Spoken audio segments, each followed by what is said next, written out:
Welcome to the last breakfast. Please enjoy the video. In this video, I will explain how to make a yogurt mask for your face.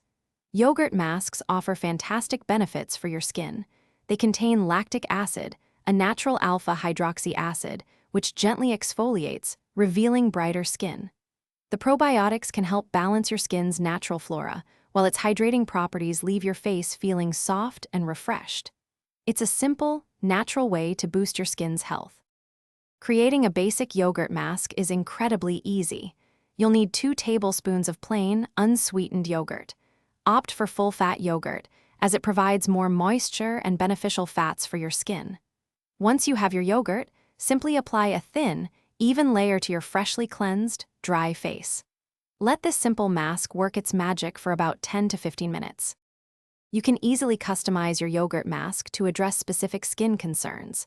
For extra hydration and antibacterial benefits, mix in 1 teaspoon of raw honey.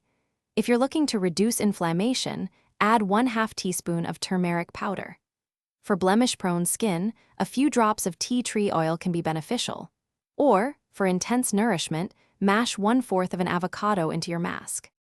For the best results, always start with a thoroughly cleansed face before applying your yogurt mask. Carefully apply the mixture, making sure to avoid the delicate skin around your eyes and mouth. After the recommended 10 to 15 minutes, gently rinse the mask off with lukewarm water. Pat your face dry and follow up with your favorite moisturizer to lock in all the goodness. Thanks for watching. If this was helpful, leave a like and consider subscribing. See you next time.